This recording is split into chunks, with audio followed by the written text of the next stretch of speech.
My wife changed her passcode and called it privacy. 3 weeks later, our phone bill showed a line I had never seen, 6 months of device payments, and $127 in new charges. Her regular phone still worked.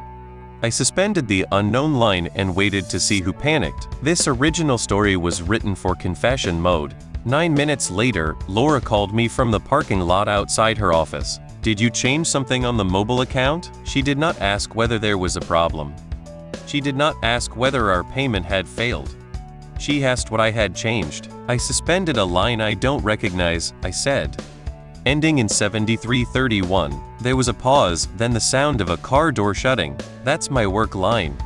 Turn it back on." I looked at the PDF open on my laptop. The line had been activated at the Northgate Carrier store on January 18th. It included a new phone, a protection plan, and an accessory charge. Every payment had come from the card Laura and I used for groceries and utilities. "Your company put a phone on our family account? It's complicated." "Ethan, I have a client call in 10 minutes. Just restore it. Have your company call the carrier. You are the primary account holder." "They can't." That answer told me she understood the account better than she had ever admitted. Laura arrived home before 6, almost 2 hours earlier than usual. She set her handbag on the kitchen island and held out her hand. "Give me the account PIN. First tell me who has the phone." "I told you. It is for work." "Who has it?" She crossed her arms. "Why are you interrogating me over a phone line?" 3 weeks earlier, I had reached across her nightstand to silence an alarm while she was in the shower. The passcode she had used for years no longer worked. When I mentioned it, she told me that married people were still entitled to privacy. I agreed. Her new code was hers. I left her bag alone, tried no old passwords, installed nothing, and let the conversation end even though Laura still knew the code to my phone. Now she was demanding the PIN to an account in my name because I had noticed a device I was financing without knowing it existed. "Privacy is deciding I don't get to read your messages," I said. "Privacy is not adding a stranger's phone to my bill and lying about it." Her eyes moved from the laptop to the phone in my hand, as if she were choosing which explanation required less work. "Nina has it," she said. Her company phone broke before a conference and I helped her out. I was going to move it later. Nina was one of Laura's account coordinators. I had met her twice. "You have paid for Nina's phone since January?" "She reimburses me." "Show me one reimbursement." "This is exactly why I changed my passcode." "You turn every small thing into an audit." That was not true. Laura managed most of our day-to-day spending because she enjoyed it and I did not. I reviewed our major bills once a month and moved money into savings. The phone account had been on paperless auto-pay for years. The only reason I opened the full statement that afternoon was that the total had jumped enough to trigger a budget alert. I rotated my laptop toward her. The charge summary was on the screen. Which amount did Nina reimburse? The activation fee? The device payment? The insurance? The accessories? Laura did not look at the numbers. "Restore the line, and I will get you the receipts tomorrow." "No, you cannot shut off somebody's phone to win an argument." I suspended an unrecognized line on an account I am responsible for. "Your regular phone is working. Mine is working. If Nina needs service, her employer can provide it." Laura stared at me, then picked up her handbag and went upstairs. I expected a slammed door. Instead, 20 minutes later, my phone rang from a number already saved in my contacts. Chris Mallory. Chris was a regional sales manager at Laura's company. He and his wife, Melissa, had joined us at 2 company dinners and a charity softball game. Chris and I were not friends, but we had exchanged numbers when I helped organize rides after the last dinner. "Hey, Ethan," he said. "Laura says there is some confusion with the mobile line." I walked into the backyard and closed the door behind me. "What confusion?" "The line ending in 7331. I use it for client handoffs." Laura was doing the team a favor. For the first time, I knew who had the phone. "Why is your employer's client line on my family plan?" "It was temporary." "Corporate procurement takes forever. 6 months is temporary?" "Look, I don't know what Laura told you. I just need it live tonight." We have an overseas client. Send me the support ticket or the written approval from your company, and I will give it to the carrier." His voice became quieter. "There is no reason to drag our employer into a disagreement between you and Laura. Then it isn't a work phone." "That is not what I said. It is what your answer means." Chris told me I was putting Laura in an impossible position. He said she had been under pressure for months and needed one area of her life that I did not control. The language was too familiar. Laura had used almost the same sentence when she changed her passcode. I asked one final question. "Does Melissa know you carry a second phone?" He ended the call. When I returned to the kitchen, Laura was standing beside the island. "You had no right to threaten Chris." I asked whether his wife knew about the phone. "That is a threat when you say it like that. How would you like me to say it? You were making this ugly because I wanted some privacy." I asked her whether the phone belonged to Nina or Chris. "Nina had it first," she said. "Chris took it for the project." I asked when the handoff happened. Laura turned toward the charge summary instead and said she could not reconstruct 6 months of office logistics while I stood there judging her. I still did not have proof of an affair. What I had was a hidden phone, 2 incompatible explanations, and a wife asking me to restore the line before she answered. The suspension stayed in place. I downloaded every available statement, the device installment agreement, and the account activity history. The record showed Laura had been an authorized user when the line was opened. She had picked up the device at the Northgate store using her own identification. The account did not show message content. It did not identify the hands using the device. It showed only what our plan had purchased, when it was activated, and how the charges had been paid. The records were worth preserving. They did not give me permission to fill the blank spaces with guesses. The next morning, I took my identification and the printed installment agreement to the Northgate store.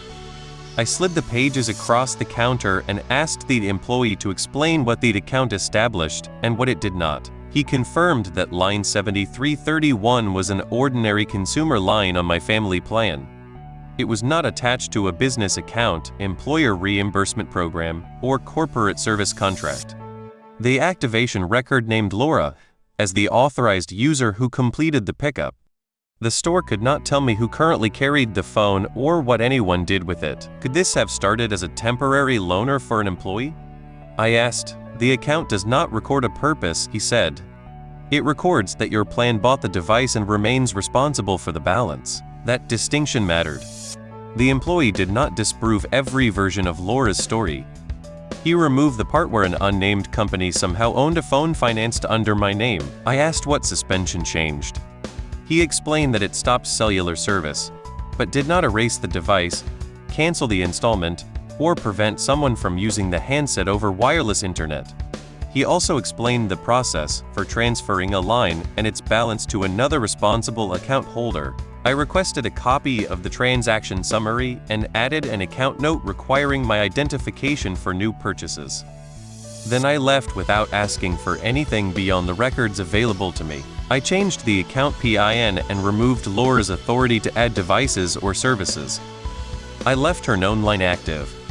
Then I moved from the bedroom to the small office downstairs and placed the printed records in my locked work cabinet. Laura called that financial abuse. The next morning, her sister Dana sent me a long message saying a husband should not use money to punish his wife for having male colleagues. I replied with one paragraph. Laura's normal service remained active. The suspended line was an undisclosed debt on an account in my name, and I would transfer Laura's known number to an account she controlled whenever she wanted.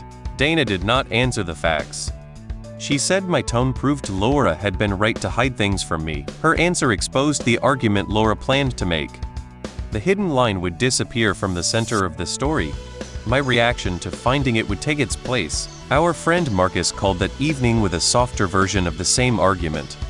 Laura had told him I was demanding access to every private conversation she had with coworkers. Marcus asked whether I had actually found an affair or only a phone bill.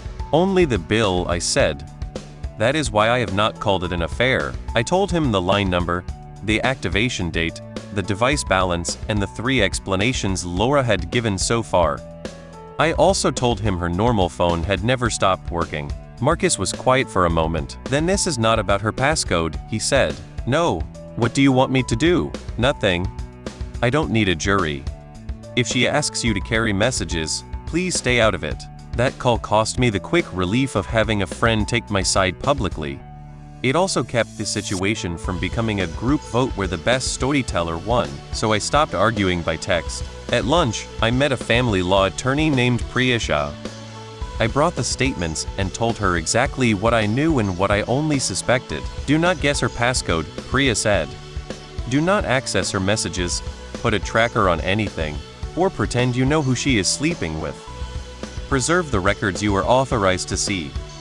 Decide what boundary you will set even if you never learn more. Priya's last instruction cut deeper than the legal warnings. If the phone held an affair, I knew what I wanted.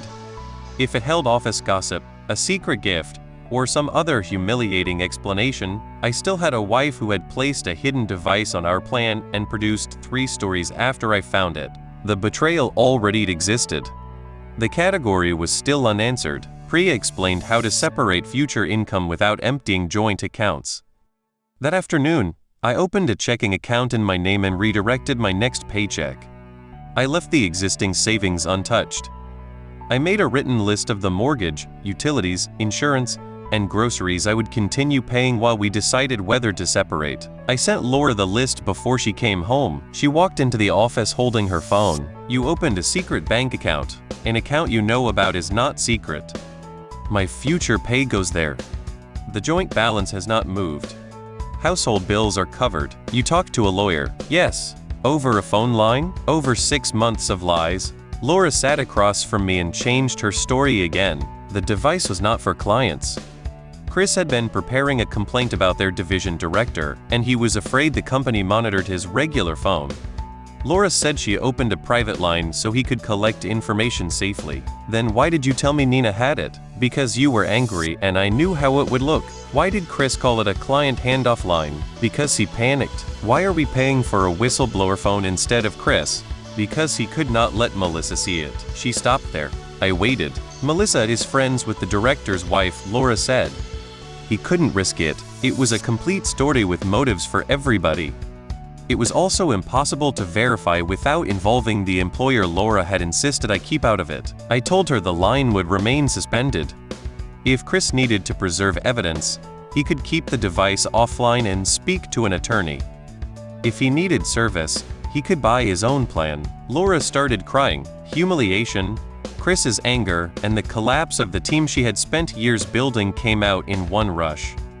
In Laura's version, every consequence began with my refusal to restore the line, never with the decision to hide it. While she spoke, an account security alert appeared on my laptop. Someone had tried to reset the carrier PIN using Laura's known number. The attempt had failed because of the identification note I added at the store. I turned the screen toward her. Was that you? She wiped her face and said she was trying to recover material Chris needed for the complaint. The employee told me suspension does not erase the phone. If the material is on it, Chris still has it. He needs the number for verification codes. Then he can move the device to an account he owns. A transfer would expose him to Melissa, Laura said. You keep explaining why he needs secrecy from his wife, I said. You still have not explained why I am required to fund it. She had no answer that did not return to the same demand. Restore first, understand later. I almost restored the line just to make the room quiet. Then I remembered that every explanation ended with me paying for the secret and apologizing for discovering it. No, I said. The line stays off.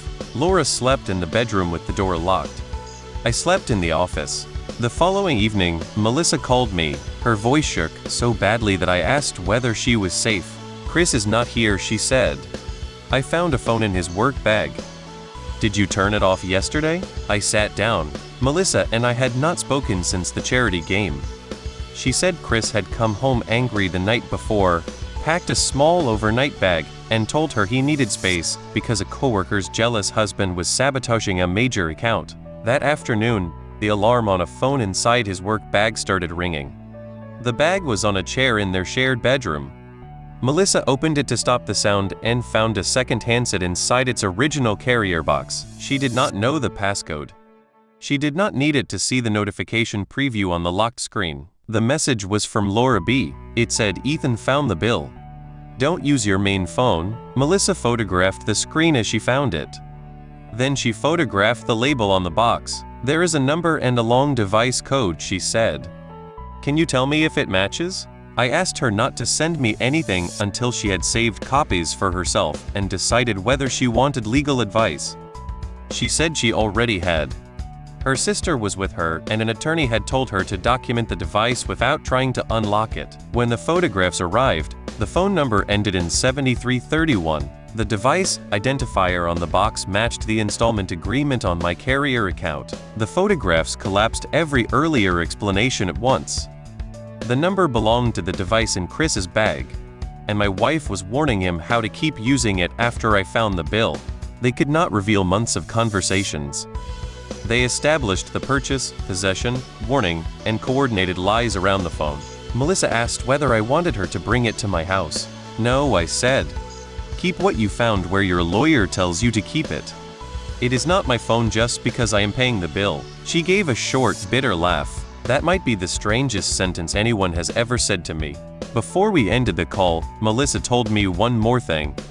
The phone box was dated January 18th. On January 17th, Laura and I had celebrated our 9th anniversary. She had given me a leather notebook and told me she wanted our 10th year to be the one where we stopped living on autopilot. The next morning, she opened a secret line for another married man. Rather than confront Laura immediately, I sent Melissa's photographs to Priya, saved the original carrier records again, and wrote a timeline using only dates I could support. Then I packed enough clothes for 2 weeks and reserved a furnished apartment near my office. Laura came home while I was carrying a suitcase downstairs. Where are you going? An apartment. You are leaving without even hearing me? I placed a printed copy of the carrier agreement on the kitchen island. Beside it, I placed Melissa's photograph of the box label and the locked screen warning. Laura looked at the message first. Then she looked at the matching device number. Melissa went through his things. Her first concern was Melissa's access to the bag, not the matching device or the warning in her own name. The phone was in his bag.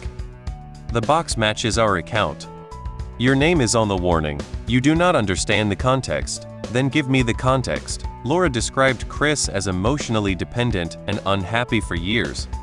Their private conversations had started, she said, because neither spouse listened without judgment. Did you have an affair? Not the way you mean. What way do I mean?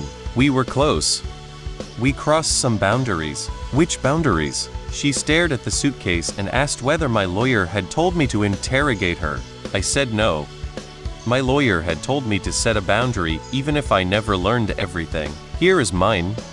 I will not live with someone who finances a private relationship with another married person through our account and then calls me controlling for noticing. I am moving out. Future income is separate.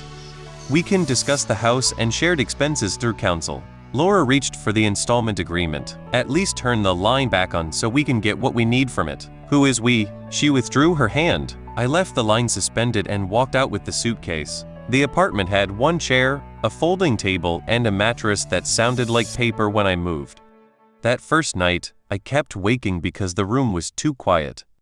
I checked the carrier account 4 times, even though Laura no longer had permission to change it. At 2 in the morning, an email arrived from her. The first sentence read, I bought the Northgate phone for Chris the morning after our anniversary. Laura wrote that it had begun as a private channel for work complaints. Then came the sentence that removed the last useful ambiguity. By the March sales conference, we were sleeping together. She said it had happened twice and that the phone had become their regular way to communicate. She asked for counseling. She asked me not to contact her employer. She asked me not to let Melissa destroy 2 families over messages she had not even read. Only Priya received the email. Laura's boss did not. The affair involved coworkers, but I had no evidence they used company money, threatened clients, or violated a rule that required me to act. Public exposure would have changed the spectacle, not my decision. I replied that I would attend one structured meeting to discuss temporary finances and the house. I would not attend marriage counseling while she was still changing the purpose of the phone depending on which fact I had uncovered. 2 days later, Laura's mother called. She said Laura had made a terrible mistake, but that suspending the line before knowing the truth had forced everyone into panic. If you had just asked calmly, she might have told you, she said. I asked who had the phone. She named Nina. Then Chris. Then a secret work investigation. Which answer should I have accepted calmly? Her mother said marriage required grace. I agreed. Then I said grace did not require financing the tool used to deceive me. At the temporary financial meeting, Laura arrived with Dana and an attorney. Priya and I brought a one-page proposal. The house expenses would continue from the joint account for 60 days. Laura would remain in the house during that period because her commute was longer. I would pay half of the mortgage and essential utilities. We would stop using the joint credit card except for listed household repairs. Each of us would use our own future income for personal expenses. Laura could transfer her regular phone number to a new account at any time. I had already requested the carrier's transfer process in writing. The hidden line was listed separately, along with the remaining device balance. Laura objected. If he controls the line, he controls evidence that belongs to me. Priya slid the carrier preservation confirmation across the table. The account records and billing history had been retained. Suspending service did not erase the handset. The physical device was with Chris or Melissa, not with me. Then transfer the number to Laura, Dana said. She can assume the line and device balance, I said. Laura looked at her attorney. The remaining balance was $784. The monthly service, insurance, and taxes had cost our household a little over $900 since January. That amount is not the point, Laura said. I agree. She refused the transfer. For 6 months, the line had supposedly been important enough to hide, defend, and blame me for suspending. When keeping it required her name and her money, she did not want it. We signed the temporary expense agreement without it. Chris contacted me once more. This time he emailed from his personal account. He said Melissa had taken the phone and was using it to threaten his career. He wanted me to confirm in writing that the device had been purchased for a legitimate work purpose. I answered with 3 sentences. The device was purchased on my family account without my knowledge. I had not authorized a work phone for him. I could not confirm a purpose I had never been told about. He did not reply. Melissa and I spoke only twice after that. She told me Chris had admitted the affair and moved into a short-term rental. She did not ask me to help punish him. I did not ask her for details from their marriage. We compared the dates necessary for our attorneys, then stepped back from each other's cases. That distance mattered. For a few days, shared betrayal made it tempting to turn Melissa into the one person who understood everything. But that would have repeated the same excuse Laura and Chris had used. Our spouses do not understand us, so secrecy between us is justified. I refused to build my next bad decision out of their favorite story. Laura and I met once, without lawyers, at a coffee shop near the house. She looked exhausted. She brought the leather notebook she had given me on our anniversary. I want to explain the passcode, she said. I told her she did not owe me her code and never had. Then why is that the thing you keep talking about? Because you called the code privacy. Then you called the line privacy. Then you called the affair a boundary I crossed by finding.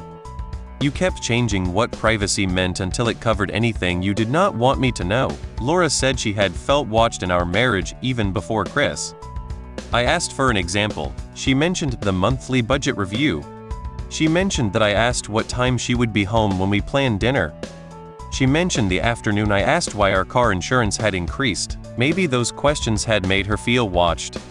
I could not tell her what she felt. But none of them explained why Chris knew the number on my carrier account while I did not. I can work on how I ask questions, I said. I cannot work on a marriage where the answer is designed after I discover the evidence. She pushed the notebook toward me. If I tell you everything now, is there any chance? There was a chance before the second story. Maybe before the third. I don't know where it ended. I know it ended before the phone in Chris's bag. Laura cried quietly. I wanted to reach across the table. For 9 years, that had been my reflex. I kept my hands around my coffee. The divorce unfolded without a courtroom confession, a career-ending evidence dump, or police treating a phone plan like a criminal case. We spent 4 months deciding what to do with the house. Laura wanted to keep it, but could not qualify to refinance immediately. I agreed to a longer buyout deadline in exchange for written responsibility for the mortgage and a fixed sale date if financing failed. She qualified near the deadline. My share of the equity was paid through the closing company, and my name came off the loan. The carrier charges became one line in a much larger settlement. Laura assumed the remaining device balance and reimbursed the hidden service charges from her share of the joint savings. It was not revenge. $900 did not compensate for a marriage. It simply meant the person who created the secret expense finally carried it. The day before the divorce was final, Laura transferred her regular number away from my plan. I watched the account update until only my line remained. The hidden number was terminated after the preservation period ended. The carrier sent one last statement showing a zero balance and 2 completed transfers, my regular service to an individual plan, and the device obligation to Laura. I printed that statement even though I no longer needed it. For months, the bill had felt like a map of the marriage I had missed. An activation date after our anniversary. A number Chris knew. Charges I paid. A service I had the authority to suspend but not the right to search. By the end, it was only a bill again. I still use a passcode. I do not share it with anyone now, and I do not ask for anyone else's. Privacy was never the enemy. The problem was the second line, the hidden agreement that Laura and Chris mattered enough to protect, while Melissa and I mattered only enough to pay for it and stay quiet. When the final statement arrived, I closed the family account and opened one in my name. One line. One owner. No explanations that changed with the evidence.